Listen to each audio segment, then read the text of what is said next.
Today we have a new and improved version of the BS R5 team, and now we call it the BJ R5 team. Worst name ever, because we are using the Dark Viking Janssen. And today I have Hydro on the call, who is the one that sort of translated and perfected this team that was created by some Japanese player. And now we are trying to get this team as popular as possible. And as I can see right here, except for 2 Nat 4, the rest are completely farmable. And Hydro, please introduce yourself. Hi everyone, my name is Hydro. I'm on one of the North American players, and I decided to make. I saw this guide on Reddit. It was part of the KB5 Discord, and Itchy from Death and Taxes sent me one of the videos of the new BJ5 teams. So I looked at it and I thought, it's kind of funny. I thought, this is gonna be the new thing, hopefully. And so I decided to make it immediately because I already had a Janssen around. I was already experimenting with him, and it all made sense. And also it was really scary too, because like the guy had all like Nat 3s and Nat 2s and whatnot in his team, and I thought, this is like BS but on steroids. And this is what happened. So we just we just finished one of our runs. So one of the great things about this BJ team is that it has an extremely low fodder requirement. Like when I posted my guide, you can actually when I really wanted to make this team and I had to get all the leaders, I had a Shiwa that was a 4-star unawakened sitting in storage. We had a Kali that I was planning on making a second one for PvP. I thought, this one will do. That's a crit rate lead. I'll take it. And then when we were looking around for global crit rate leads, some of my friends had a spare Hua. Some of them had Lupinus. I can't know how to pronounce that. The wind magic. The one that you fuse and like you just kind of forget. And then when as like one of the great features with the Come To Us, they had that little chart that like you can search up crit rate leads. Turns out there's a 1-star leader as well, and his name is Lamore. But we're not going to use him because he's just there. But you can actually use a 1-star guy, and as it turns out, it was really sad because I didn't have any. I had to go ahead and look on the magic shop and like go buy him because I'm like, how do I get this guy? Like I don't have any more unknown scrolls. What do we do? So we actually bought him for the magic shop just for that example. He does just fine, but more on that later. So the BJ5 team, relies on a lot of the same death mechanics as BS. So you could say it's a natural evolution from BS, as in that it's a natural sort of progression of like, how do I make it more efficient? A lot of people on Reddit have already been talking about how you don't need 2 people to die in the beginning. You don't need that many monsters.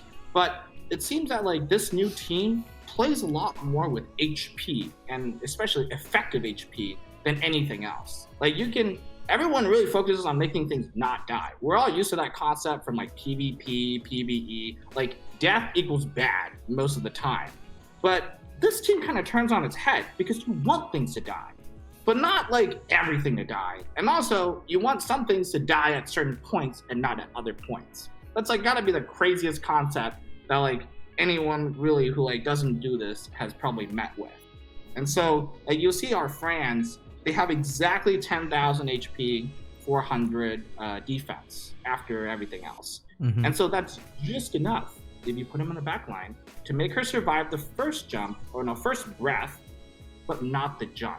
So it's like, wait, what do you mean you want her to survive? Like, she dies or she survives? Like, well, what's going on here? Well, it's somewhere in the middle. So that's why like it's such a nice and crazy team. It's messing around with HP more than anything else. By the way, sorry to cut you, but for the exact number on every single unit, like how much stats you need for Bailey, for Fran, for Lauren, there'll be a visual aid that I saw on Reddit, which I'll link down below for you to note down the exact number of what you want to achieve. Because when we say like this, people may miss the exact number of stats that they need to achieve, and I'll link that down below for you guys.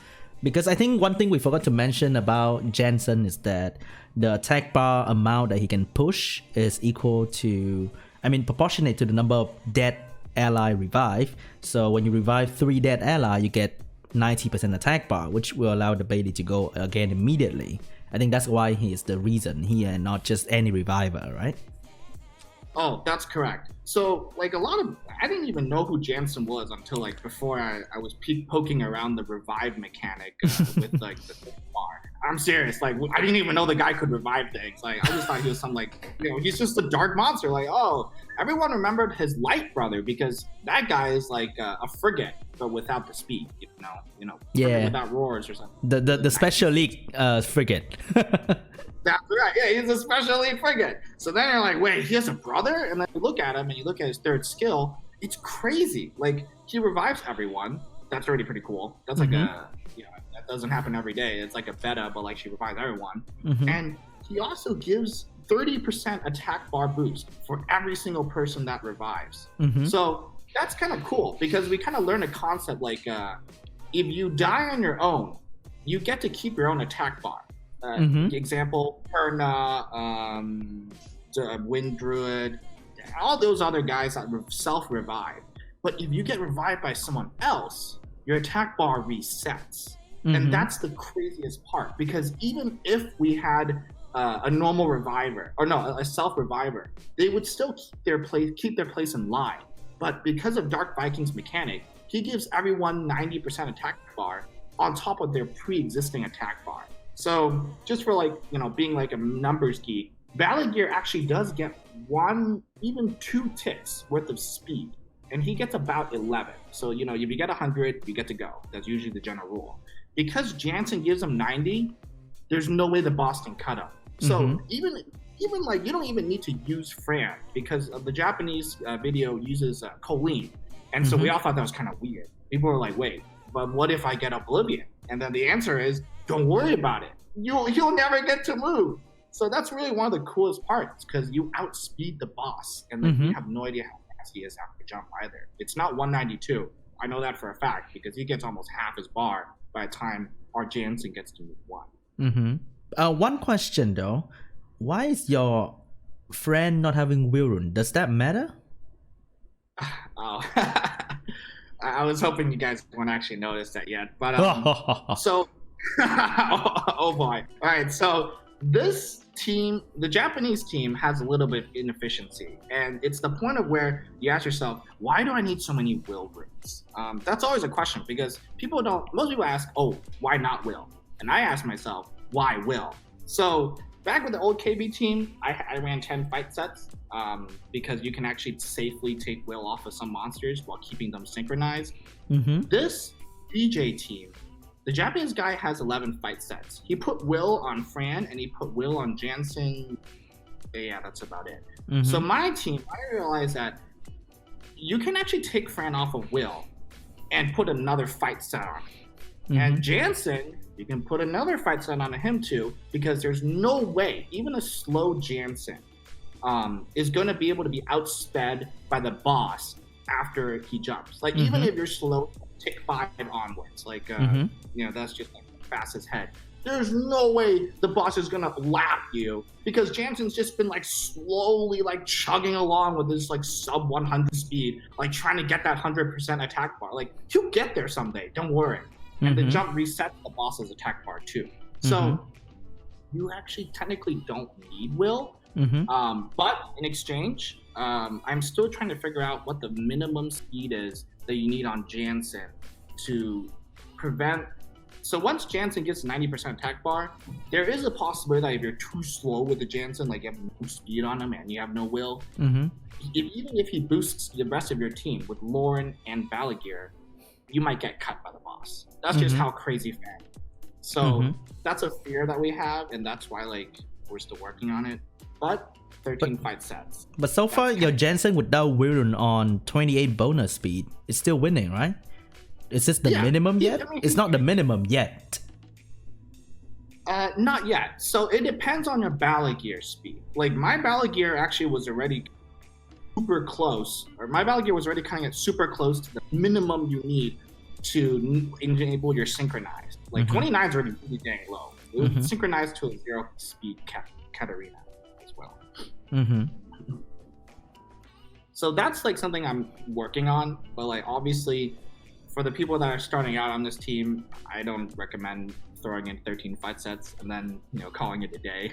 11 is enough. Like I think the more fight set just make it easier if you can take off wheel, right? Because reaching the damage for Baleygr might be a problem for somebody. That's so right. The fight set just make it easier, because when you reach the 30k, there's no need for go even higher because the boss will just die anyway. It doesn't matter, right? That's right. So we don't actually, I think the Japanese guide said like 31,000 was what you should try to go for. And we, again, we're not like really specific with it, but the Japanese guy also used a damaged Lauren. So one of my friends, he's on the left, Mosler, he actually has a crit damage build Lauren that's like really nice. Like I didn't actually honestly expect him to make one. Oh, but cool. It's actually kind of nice. Like mine, let's not talk about that one. That's the one I used to PvP. You don't want to bring this one out. This is the one you keep at home and you don't talk to anyone about. But there's one thing I like to note is that what happens in derps. So this team is actually not 100%. I'll like make a full disclaimer is that if you miss 3 Lauren debuffs at the first jump, this team's just gonna explode. Which is very low chance anyway. Don't worry about it. Yeah. I mean, like sometimes the odds are so low. Just like, bro, don't worry about it. Like it's like a once in a blue moon or something. Until they nerf Lauren next patch, come to us. Don't do it. Yeah, I mean, I don't know. Imagine they make the armor break not consistent anymore. Oh, Pepe hands, bro. Well, then we just use Shina then. Shina's but it's not. Then this team is not farmable anymore. I like that the fact that this team is farmable, except for the leader. Wow, it's like Samor says hello, or Lamore says hello. So I'd like to note that sometimes when these teams aren't built right, we've had a lot of problem with the fire lead. So Shiwa has a crazy amount of HP for like a Nat 4. Is she an attack type monster? Let's see. Yes, I can't remember what she is. But she has a lot of HP. And so one of the problems that we run into is that if the Shiwa survives, somehow the animation speed for a Baleygr absorbing 1 dead soul is slower than the animation speed for a Baleygr absorbing 2 souls. So don't ask why that makes sense. What? Yeah. There's a difference? So, yeah, there's a difference. And like I can actually we've run into this problem a lot, and it will show up. It will be really obvious because what happens is the guy with the Shiwa will have an entirely slower team. Like he'll be desynchronized. And what happens is that when our Baleygrs are firing, his Lauren is shooting, and then when his Baleygr is firing, our Janssens are reviving. And so there's a really big problem there. Like, not only is that like both of us are relying on like only 2 Lauren instead of 3, but because his Janssen, like if Janssen fires before the jump, he only gets to revive 1 person, and that's your leader. Yeah, that's not enough attack bar, right? Yeah, that's only 30% attack bar. And well, and there's one way to cure this issue. I mean, like obviously again, built it right, we won't even be talking about this problem. But if you make your Lauren 191 speed, exactly 191 after towers, and you can't make them 1 speed more, otherwise she'll start desyncing you as well. If you can make her 191 speed, you can still outspeed the boss. You can still outrun the bastard because he has to start from 0. Your Lauren's already been like clawing her way up from 0 again after she shot at the boss. Like she'll have enough attack bar to get the job done, but it's dangerous. And so that's one of the problems. Like this is a team that like if you don't build it right, it's really obvious because everyone dies. Like there's no more like hey, your galleon didn't work, or oh sorry bro, my cat derped, or like or my Chloe derped, or oh sorry, my Queb decided to not boost the right person. Like when you lose, you can actually tell exactly who messed up because like they'll die first. And then you look at the contribution and you'll say, well, okay, like I know where our problems are right now. Like no more excuses. Like it's not your damage, it's you, buddy. It's a very honest team. And the thing about this is that it doesn't derp. Like half of the team just died. There's no derping here. And then Fran will always heal because somebody is at low HP. Lauren has only 1 skill or 2 skill, doesn't really matter. And Bailey will always do that thing, which is like derp free, which is insane. In Summoners of history, everything has like a derp chance in every single team, like Galleon derp in your dungeon, your Chloe derp here and there. This is crazy. Yeah. So I think maybe like the Japanese guy, I can't speak for him, but I think when he decided to make this team, he wanted to make it faster by introducing uniformity. Like you look at it, our leaders are all different, but they're all gonna die anyway. So it's like it's perfect. It's the only everyone is actually the same. Exactly. It's crazy. It's like there's no variety, and probably that's actually for the better, because if there's no and also like Lauren will defense break, like she can't not. Yeah, this is like not derpable. It's insane. It's not derpable, and that's the best part. So we really love like this idea. There's just it makes a lot of sense, but the problem is that like maybe one point I want to touch on really briefly was compatibility. Because back in the day when like BS came out, it was compatible with KB QB, and then steps were taken to make sure it is compatible. So I've tried mapping out the exact turn order, and it doesn't work. Like you can't make BJ synchronize with BS or KB or QB. It's just there's no way we can do it. Like our Laurens will be firing when the Baleygrs of all these other teams are firing. So that's bad, because at the point of the jump, everyone resets, and well, you're just gonna leave the BJ teams out to hang, and we're gonna say, well, we don't have a break, so I'll see you around. It doesn't work. So it's just a bit of a problem. Like this is not as easy of a transition, like making a QB, going from KB to QB or KB QB to BS. This is a big thing to ask of the community. So I don't know what's going to happen within the next couple weeks, but the results really do speak for themselves. Like there's no KB team aside from the YOLO one that's going to be able to reach the speeds that we have. And so you just say, hey, check my record, and it's like, oh, it's 27 seconds. I see. Is it faster than all the KB available right now, or QB or whatever they are? So it's faster, safer, less requirement, and derp free. What the hell? Yeah, that's all. It's like the best. It's like that's what it is. Like, you know, I've been the most adamant KB player like forever. Like you'll never see me not talk about KB, and I'll be like, oh, else is not so great. But the minute I saw this, it all made sense. Like it's like, okay, like you win, dude. Like I got nothing, man. Like I can't take this anymore. This is literally the next step. Yeah, this is like the end all be all of R5 until someone make it better, I think. Yeah.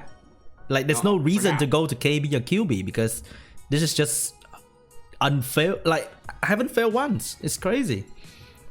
Yeah, you just won't fail. But if you have a bad teammate, you will fail, and like it'll be really sad too, because you'll say there's no way you can win.